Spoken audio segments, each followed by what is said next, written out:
What's going on, guys? Matt here, and today we're taking a look at one of my favorite lenses for the GH5, the Olympus 45mm f1.2. So this lens right here is actually not the 45mm I'm talking about. That one's actually on the camera right now.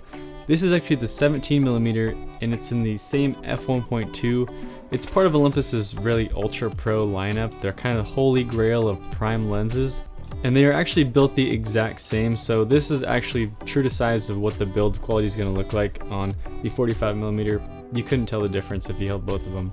But this review is just going to be kind of a quick overview, not going to go super in depth. I'm just going to show you some examples and some of my favorite features about the lens and why you need to pick one up if you're a pro looking for that ultra bokeh to go on your Micro Four Thirds camera. Now, the first thing I'll cover is that it is an f1.2, and I love that about this lens. That was one of the main reasons I picked this up, is because you get that really creamy bokeh for your Micro Four Thirds when you stop it down to the f1.2.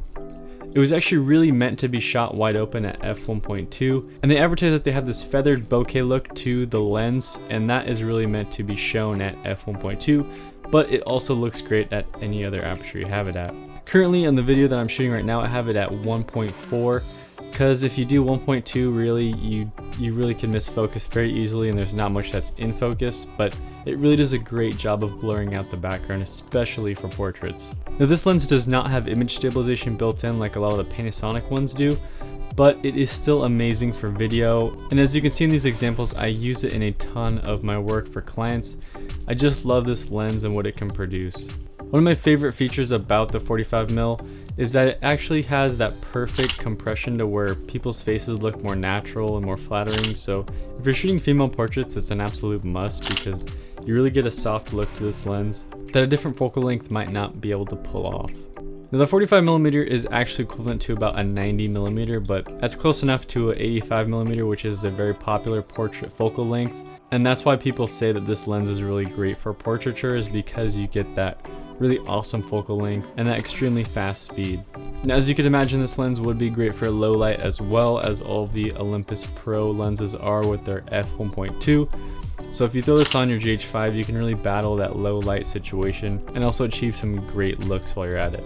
Now, another feature I love about this lens is that it has a manual focus ring, and I thought I wouldn't like that as much, but the manual focus ring really allows you to really nail your focus. Compared to the focus by wire system on a lot of the Panasonic lenses, it's really hard to get your focus when you're at such a fast aperture at the focus by wire, but when you have the manual one, you can just dial it in really easily. Now, the big difference between this one and the f1.8 lens from Olympus is obviously the price is a huge price difference. The 45mm f1.2 is going to run you close to $1,200. And that's really a big purchase for anyone. But as a professional, I think it's really necessary because you have more options to use. You can dial it back down to f1.2 if you need it, if you need the bokeh, if you need the low light. You just have more options. And also another thing is that the lens looks more professional. I know not too many people worry about that, but having that little mini lens that the 1.8 is on your camera looks kind of goofy.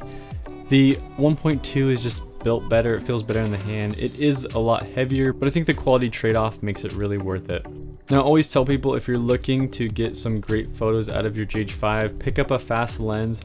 I've taken photos with this camera that has been featured on some pretty big Instagram pages. So anyone that says you can't take great photos with a GH5 or Micro Four Thirds camera, you can just tell them you're wrong. It's really all about the lens you have on your camera that's really gonna shine.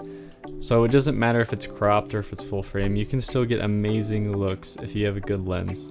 So overall, some of the things you're gonna have to weigh out when you're deciding on buying this lens is it worth the cost to you? Do you really need the extra stops? Because if you're just an amateur and you just kind of want a nice fast lens that's not gonna break the bank, the 1.8 might get the job done for you. Just know that if you want that creamy bokeh that's just gonna blow you away, you can get that out of this 1.2. Just gonna have to pay some more money for that. And I also love the 45mm 1.2 so much that I went ahead and picked up the 17mm as well, just because I love the look of the 1.2. So I will be doing a review of the 17mm next and showing some more examples of what this focal length looks like at an f1.2. So if you have any questions about this lens, feel free to drop a comment down below. I will help you out. I know this is a very expensive lens, so if you have any questions, I'll do my best to answer them about the lens. There's also a link in the description below if you want to check the lens out. But until then, guys, I hope you found this video helpful, and I will see you in the next one. Make my way across the room, right over to you. trying to find the words to say. All I wanna know is, are you here alone?